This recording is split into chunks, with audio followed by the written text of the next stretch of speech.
My name is Vincent Kagasi, administration number TED 153-18.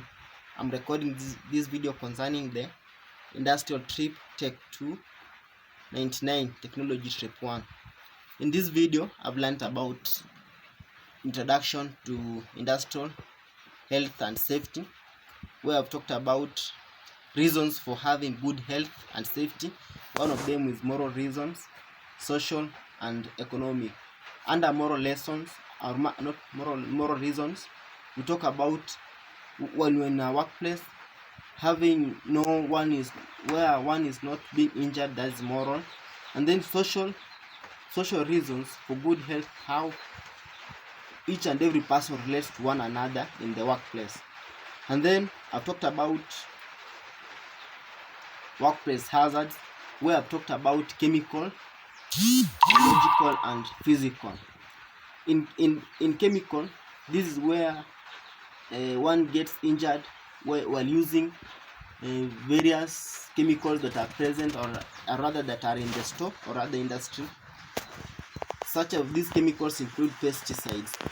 And then I've talked about stages of health and safety management.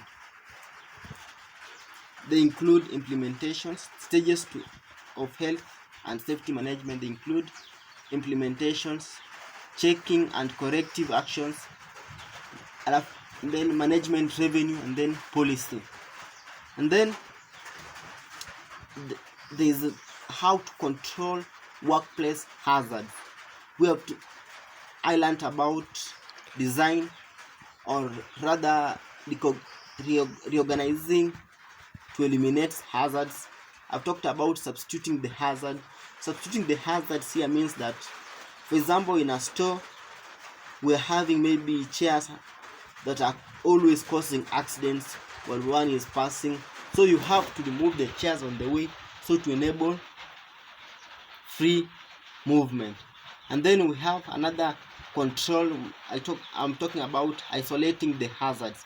Isolating the hazard here means that when we have a certain, let's say tables again that are overcrowded in the area, you have to isolate some of them, you remove them in the workplace.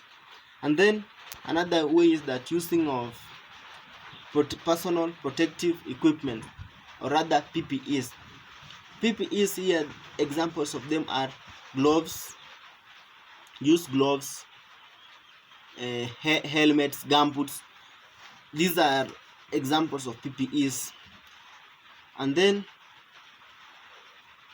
another video is about an introduction to industrial health and safety, the same. Then here I talked about how to improve workplace safety. How to improve workplace safety. First of all, where you are working, that is your workplace, must be tidy, that is clean. Another one, you must get trained to reduce the accident. For example, when we want to operate on a certain machine, let's say lead machine, first of all you need to be trained on how to use the same machine. And then be familiar with your workplace. For example, when you are working in an organization, just be familiar with all the equipment that are there. Read the labels. For example, you may find out that in an industry we have some place they have said do not go beyond this zone, so don't cross that zone. And then do what the sign says. For example, we have various signs, maybe say danger, flammable. Be familiar with the same signs. And then don't fool around. Fool around is maybe you are fooling your friend. By doing that, you may cause accident to that friend. And then again, I talked about causes of accident in workshop. The causes of accident in workshop, we have object on the floor. When we have object on a clean floor, one will fall down, and that may cause a serious accident or injury. And then we have liquid spills. Liquid spills, this is where on a cemented floor there is some spills, either juice, tea, when one walks on them, he or she may fall down. And then we have open cables. Obviously these are electrical open cables that when they are open they may cause accident. And then again I said there are also another ways of controlling accident, or rather manual handling of accidents. This involves lifting, for example when you are lifting an object, carrying, pushing, pulling. Then also I talked about fire, where we have fire safety. Under fire safety, how to increase fire safety, we have to increase fire assessment, fast and fast existing, and then we have to install fire extinguishers. I also talked about COSH. COSH, these are accidents caused by harmful substances to human body parts. These parts include hearts, lungs, kidney, nerve systems. To avoid such accidents, one needs to have PPEs, e.g. gloves, ear defenders, gloves, goggles, jackets, and knee pads. And then I also learned about numerical computer control. Here I said numerical control, they control machines components by converting programs instructions into output signals, which in turn control the machining process to produce a good working piece.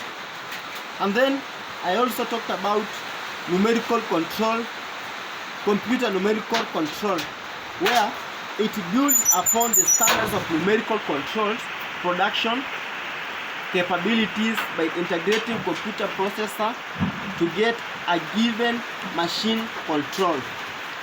Here we have programmed instructions in form of programs that are being translated by machine control into an output signal that control machine function.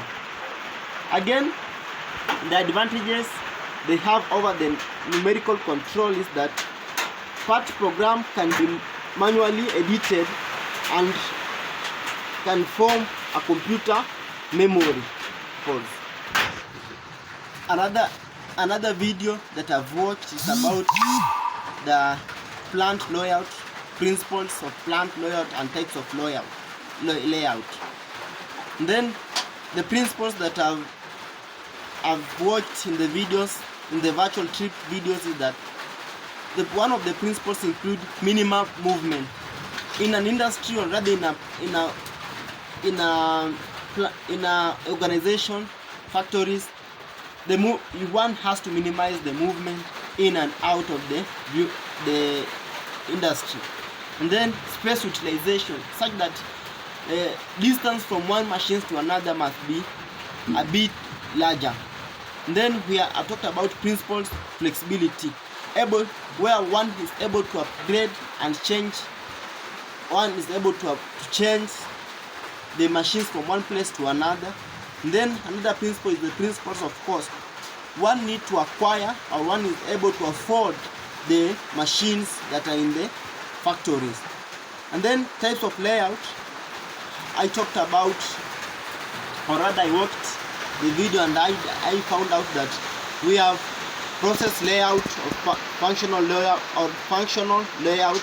And then I talked about combinational layout, fixed position layout, and product layout of line layout. And then another video I watched was about the Satisfactory Guide, top 15 tips for factory planning. I came across these tips and I found out that one has to pick a location. This location that you are picking must be able to satisfy the needs of the industry. And then the second tip is about foundation layout, where the foundation has to be strong, and then build walls around the area. After you have identified, or rather pick the location, identify build the foundation, and then after you have built the foundation, build the walls around the area. And then another tip is plan out for roads. Since you are planning out for roads to allow movement of vehicles to the your working area or whether where you want to set the industry. And then plan with finished product in mind. Here you have to have a prototype where you know from this, after I have done this, I'm going to do this and this and this. And then compartmentalize big factories into smaller. Another tip is that plan for walkway for movement. Plan for walkway. This means that you have to have various pathways in the organization, in the factories. And then I talked about have central hubs for easy access, build trunk stop by entrance by refueling to save interior space, save on the conveyor transport, and then calculate the structure needed. Here you have to calculate what you need in order, or rather let's just say you need to have your budget for you to set up the factory. And then items containers with transport conveyor for easy movement. Here each and every material that you are going to use in this factory planning must be stored in a place where you can easily find them and use them. For those few comments, or rather few summaries, I say thank you. This is Tech 299 Trip 1. Thank you.